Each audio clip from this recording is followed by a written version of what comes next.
নমস্কাৰ টাইমলৈ স্বাগতম জনাইছো আৰু লৈ আহিছো এটা গুৰুত্বপূৰ্ণ খবৰ ৰাজ্যত মুছলমান সংখ্যালঘুৰ ওপৰত অমানৱীয় অত্যাচাৰ চলি আছে অমানৱীয় উচ্ছেদ চলি আছে আৰু সংখ্যালঘুক উচ্ছেদৰ নামত হাৰাশাস্তি কৰা হৈছে আৰু সংখ্যালঘুক সংস্থাপন নিদিয়াকৈ যদি উচ্ছেদ কৰা হয় তেন্তে ৰাজ্যজুৰি গঢ়ি তোলা হ'ব তীব্ৰ আন্দোলন ৰেলপথ ঘাইপথ সকলো অৱৰোধ কৰি অৰ্থনৈতিক অৱৰোধ গঢ়ি তোলাৰ হুংকাৰ প্ৰদান কৰিছে মুছলমান ছাত্ৰ সন্থাই আৰু এই সন্দৰ্ভত লৈ আহিছো সবিশেষ জনাই আছো টাইমত বিগ ব্ৰেকিং সংখ্যালঘুক অমানৱীয় উচ্ছেদ কৰা হৈছে ডাঙৰ মন্তব্য আগবঢ়াইছে মুছলিম ছাত্ৰ সন্থাই সংখ্যালঘুক উচ্ছেদ কৰা হৈছে আৰু শীঘ্ৰেই সংস্থাপন দিয়ক অন্যথা ৰাজ্যত হ'ব উত্তাল প্ৰতিবাদ তীব্ৰ হুংকাৰ দিছে অমানৱীয় উচ্ছেদ কোনো পধ্যেই গ্ৰহণযোগ্য নহয় উল্লেখ কৰিছে মুছলমানৰ নামত মুছলমানক যি অত্যাচাৰ কৰা হৈছে সেয়া গ্ৰহণযোগ্য নহয় উচ্ছেদিতক যদি পুনৰ সংস্থাপন দিয়া নহয় তেন্তে ৰাজ্যজুৰি গঢ়ি তোলা হ'ব তীব্ৰ আন্দোলন কেৱল মুছলমানকেই কিয় টাৰ্গেট কৰা হৈছে কিয় মুছলমানকেই টাৰ্গেট কৰি উচ্ছেদ কৰা হৈছে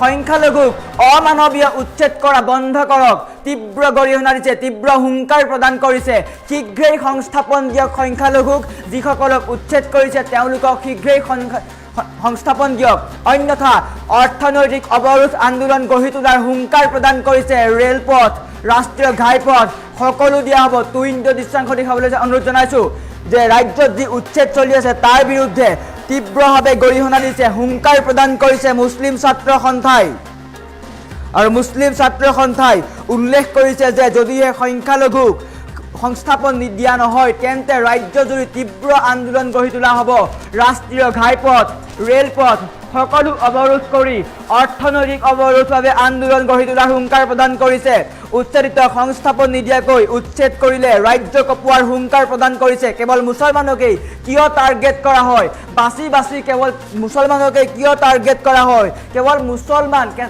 কেৱল সংখ্যালঘু অধ্যুষিত এলেকাতহে কিয় উচ্ছেদ কৰা হৈছে প্ৰশ্ন উত্থাপন কৰিছে মুছলমান ছাত্ৰ সন্থাই মুছলিম ছাত্ৰ সন্থাই হুংকাৰ প্ৰদান কৰিছে যদি সংখ্যালঘুক উচ্ছেদ কৰা বন্ধ নহয় বা সংখ্যালঘুক সংস্থাপন নিদি উচ্ছেদ কৰিলে ৰাজ্যত তীব্ৰ আন্দোলন গঢ়ি তোলাৰ হুংকাৰ প্ৰদান কৰিছে ৰাষ্ট্ৰীয় ঘাইপথ ৰেলপথ সকলো বন্ধ কৰাৰ হুংকাৰ প্ৰদান কৰিছে মুছলিম ছাত্ৰ সন্থাই ডাঙৰ মন্তব্য আহি পৰিছে যে সংখ্যালঘুক যদি উচ্ছেদ কৰা বন্ধ নহয় তেন্তে ৰাজ্য কঁপোৱাৰ হুংকাৰ প্ৰদান কৰিছে তীব্ৰ আন্দোলন হ'ব চৰকাৰৰ বিৰুদ্ধে মুছলিম ছাত্ৰ সন্থা গৰজিছে ৰাজ্যজুৰি তীব্ৰ আন্দোলন কৰাৰ হুংকাৰ প্ৰদান কৰিছে শেহতীয়াকৈ ৰাজ্যৰ বিভিন্ন প্ৰান্ত ধুবুৰী গোৱালপাৰা লখিমপুৰ সকলোতে উচ্ছেদ চলি আছে ৰাজ্যৰ মুখ্যমন্ত্ৰী ডক্টৰ হিমন্ত বিশ্ব শৰ্মায়ো ডাঙৰ মন্তব্য আগবঢ়াইছিলে যে প্ৰতিজন বাংলাদেশী ৰাজ্যৰ পৰা যাব লাগিব কোনো বাংলাদেশী অবৈধভাৱে থাকিব নোৱাৰে ৰাজ্যত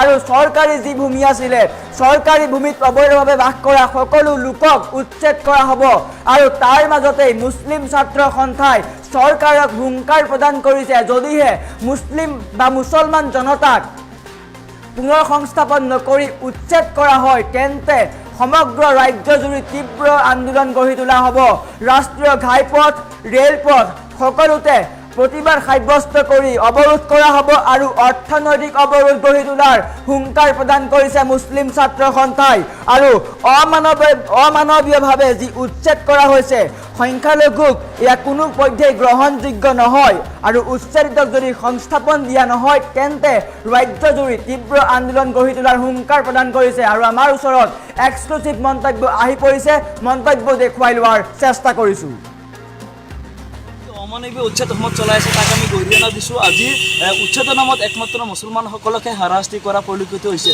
আজি মুছলিম অধ্যুষিত অঞ্চলবিলাকক আজি টাৰ্গেট কৰি লৈছে গতিকে আমি এটা কথা পুনৰবাৰ কৈ আছোঁ যে উচ্ছেদ কৰাৰ তাত আমাৰ আপত্তি নাই কিন্তু উচ্ছেদ কৰাৰ পূৰ্বে এই মানুহখিনিক পুনঃসংস্থাপনৰ ব্যৱস্থা কৰক উচ্ছেদিতসকলক ভূমিপট্টা দিয়াৰ ব্যৱস্থা কৰক আজি ৰাজ্য চৰকাৰে কিয় এই মানুহখিনিক ভূমিপট্টা দিয়া নাই আজি একমাত্ৰ মুছলিম হোৱাৰ কাৰণে এই মানুহখিনিক ভূমিপট্টা দিয়া হোৱা নাই আজি বিগত দিনত আজি বহুত মানুহ আজি বান গৰাখহনীয়াৰ ফলত যিসকলে মাটি হেৰুৱাইছিল আৰু সেই মানুহখিনি আজি চৰকাৰী মাটিত আশ্ৰয় লৈ নিজৰ জীৱিকা বৰবাস কৰি আছিলে জীৱিকা পালন কৰি আছিলে আজি বিগত 50-60 বছৰ ধৰি যদি এই মানুহখিনি চৰকাৰী মাটিত আশ্ৰয় লৈ আছিলে তেওঁলোকক কিয় আজি এই মাটিবোৰ উচ্ছেদ কৰা হ'ল কিয় তেওঁলোকক ভূমিপট্টা দিয়া হোৱা নাই একমাত্ৰ মুছলিম হোৱাৰ কাৰণে যি অমানৱীয় উচ্ছেদ অসমত চলাই আছে তাক আমি গৰিহণা দিছোঁ আজি উচ্ছেদৰ নামত একমাত্ৰ মুছলমানসকলকে হাৰাশাস্তি কৰা পৰিলক্ষিত হৈছে আজি মুছলিম অধ্যুষিত অঞ্চলবিলাকক আজি টাৰ্গেট কৰি লৈছে। গতিকে আমি এটাই কথা পুনৰবাৰ কৈ আছোঁ যে উচ্ছেদ কৰাৰ তাত আমাৰ আপত্তি নাই, কিন্তু উচ্ছেদ কৰাৰ পূৰ্বে এই মানুহখিনিৰ পুনৰস্থাপনৰ ব্যৱস্থা কৰক, লোকসকলক ভূমিপট্টা দিয়াৰ ব্যৱস্থা কৰক। আজি ৰাজ্য চৰকাৰে কিয় এই মানুহখিনিক ভূমিপট্টা দিয়া নাই? আজি একমাত্ৰ মুছলিম হোৱাৰ কাৰণে এই মানুহখিনিক ভূমিপট্টা দিয়া হোৱা নাই। আজি বিগত দিনত আজি বহুত মানুহ আজি বান গৰাখহনীয়াৰ ফলত যিসকলে মাটি হেৰুৱাইছিল আৰু সেই মানুহখিনিয়ে আজি চৰকাৰী মাটিত আশ্ৰয় লৈ নিজৰ জীৱিকা বৰবাহ কৰি আছিলে, জীৱিকা পালন কৰি আছিলে। আজি বিগত 50-60 বছৰ ধৰি যদি এই মানুহখিনি চৰকাৰী মাটিত আশ্ৰয় লৈ আছিলে, তেওঁলোকক কিয় আজি সেই মাটিবোৰ উচ্ছেদ কৰা হ'ল? কিয় তেওঁলোকক ভূমি এনেদৰে ডাঙৰ মন্তব্য আগবঢ়োৱা পৰিলক্ষিত হৈছে। যদি সংখ্যালঘুক সংস্থাপন নিদিয়ে তেন্তে ৰাজ্যজুৰি তীব্ৰ আন্দোলন গঢ়ি তোলাৰ হুংকাৰ প্ৰদান কৰিছে। সংখ্যালঘুক অমানৱীয় উচ্ছেদ কৰা হৈছে আৰু সংস্থাপন নিদিয়াকৈ যদি উচ্ছেদ কৰে তেন্তে ৰাজ্যজুৰি তীব্ৰ আন্দোলন গঢ়ি তোলাৰ হুংকাৰ প্ৰদান কৰিছে। প্ৰয়োজনত ৰেলপথ, ঘাইপথ সকলো অৱৰোধ কৰা হ'ব বুলি হুংকাৰ প্ৰদান কৰিছে মুছলিম ছাত্ৰ সন্থাই। ডাঙৰ খবৰ জনাই আছোঁ, টাইম এট বিগ ব্ৰেকিং। উচ্ছেদৰ বিৰুদ্ধে এইবাৰ গৰজিছে মুছলিম ছাত্ৰ সন্থা। উচ্ছেদৰ নামত সংখ্যালঘুক হাৰাশাস্তি কৰা হৈছে, ভূমিপট্টা দিয়া হোৱা নাই। কেৱল মুছলমান হোৱা বাবে তেওঁলোকক ভূমিপট্টা দিয়া হোৱা নাই বুলি উল্লেখ কৰিছে। আৰু সংখ্যালঘুক যি অমানৱীয় উচ্ছেদ কৰা হৈছে সেয়া আটাইতকৈ গৰিহণাৰ যোগ্য। এয়া মুছলমানে মানি নলয় আৰু সেয়া মুছলমানৰ ভূমি, মুছলমানৰ পৈতৃক সম্পত্তি, মুছলমানে তাত যুগ যুগ ধৰি বাস কৰি আছে। তাৰ পিছতো চৰকাৰে এই উচ্ছেদ বন্ধ কৰিব লাগে। চৰকাৰে এই উচ্ছেদৰ নামত মুছলমানক যি হাৰাশাস্তি কৰিছে, মুছলমানক যি টাৰ্গেট কৰিছে, তাৰ বিৰুদ্ধে এইবাৰ গৰজি উঠে মুছলমান ছাত্ৰ সন্থা, মুছলিম ছাত্ৰ সন্থা।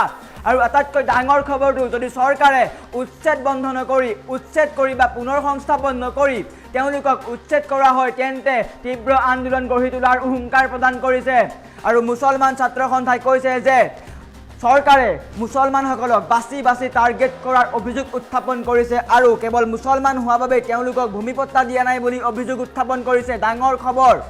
আৰু সংখ্যালঘু যিসকল লোক আছে তেওঁলোকক পুনৰ সংস্থাপন দিয়াৰ বাবে অনুৰোধ জনাইছে, আহ্বান জনাইছে চৰকাৰক। যদিহে চৰকাৰে এই কাম নকৰে তেন্তে ৰাজ্যত গঢ়ি তোলা হ'ব জংগী আন্দোলন, কঁপাই তোলা হ'ব সমগ্ৰ ৰাজ্য, উজনিৰ পৰা নামনি সমগ্ৰ ৰাজ্যত হ'ব তীব্ৰ আন্দোলন। মুছলিম ছাত্ৰ সন্থাই হুংকাৰ প্ৰদান কৰিছে, গৰ্জন কৰিছে, ৰেলপথ, ঘাইপথ সকলো অৱৰোধ কৰা হ'ব। ৰাজ্যৰ ইপুৰৰ পৰা সিমূৰলৈ ৰাজ্যৰ বিভিন্ন প্ৰান্তত উচ্ছেদ কৰা হৈছে আৰু তাৰ বিৰুদ্ধে মাত মাতিছে এইবাৰ মুছলিম ছাত্ৰ সন্থা। মুছলিম ছাত্ৰ সন্থাই উল্লেখ কৰিছে অমানৱীয়ভাৱে উচ্ছেদ কৰা হৈছে আৰু এই কাৰ্য কোনো পৰ্যায়ে গ্ৰহণযোগ্য নহয়। মুছলমানক টাৰ্গেট কৰা বন্ধ কৰক। ৰাজ্য চৰকাৰক অভিযোগ উত্থাপন কৰি এইদৰে তেওঁ মন্তব্য আগবঢ়াইছে আৰু আমি পুনৰ মন্তব্য আগবঢ়াই লোৱাৰ চেষ্টা কৰিছোঁ। অমানৱীয় উচ্ছেদ অসমত চলাই আছে তাক আমি গৰিহণা দিছোঁ। আজি উচ্ছেদৰ নামত একমাত্ৰ মুছলমানসকলকহে হাৰাশাস্তি কৰা পৰিলক্ষিত হৈছে।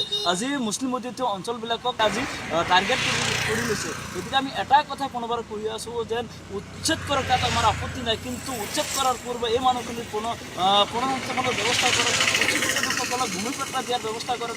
আজি ৰাজ্য চৰকাৰে কিয় এই মানুহখিনিক ভূমিপট্টা দিয়া নাই? আজি একমাত্ৰ মুছলিম হোৱাৰ কাৰণে এই মানুহখিনিক ভূমিপট্টা দিয়া হোৱা নাই। আজি বিগত দিনত আজি বহুত মানুহ আজি বান গৰাখহনীয়াৰ ফলত যিসকলে মাটি হেৰুৱাইছিল আৰু সেই মানুহখিনিয়ে আজি চৰকাৰী মাটিত আশ্ৰয় লৈ নিজৰ জীৱিকা বৰবাহ কৰি আছিলে, জীৱিকা পালন কৰি আছিলে। আজি বিগত 50-60 বছৰ ধৰি যদি এই মানুহখিনি চৰকাৰী মাটিত আশ্ৰয় লৈ আছিলে, তেওঁলোকক কিয় আজি সেই মাটিবোৰ উচ্ছেদ কৰা হ'ল? কিয় তেওঁলোকক ভূমিপট্টা দিয়া হোৱা নাই? একমাত্ৰ মুছলিম হোৱাৰ কাৰণে যি অমানৱীয় উচ্ছেদ অসমত চলাই আছে তাক আমি গৰিহণা দিছোঁ। আজি উচ্ছেদৰ নামত একমাত্ৰ মুছলমানসকলকহে হাৰাশাস্তি কৰা পৰিলক্ষিত হৈছে। আজি মুছলিম অধ্যুষিত অঞ্চলবিলাকক আজি টাৰ্গেট কৰি লৈছে। গতিকে আমি এটাই কথা পুনৰবাৰ কৈ আছোঁ যে উচ্ছেদ কৰাৰ তাত আমাৰ আপত্তি নাই, কিন্তু উচ্ছেদ কৰাৰ পূৰ্বে এই মানুহখিনিৰ পুনৰস্থাপনৰ ব্যৱস্থা কৰক, লোকসকলক ভূমিপট্টা দিয়াৰ ব্যৱস্থা কৰক।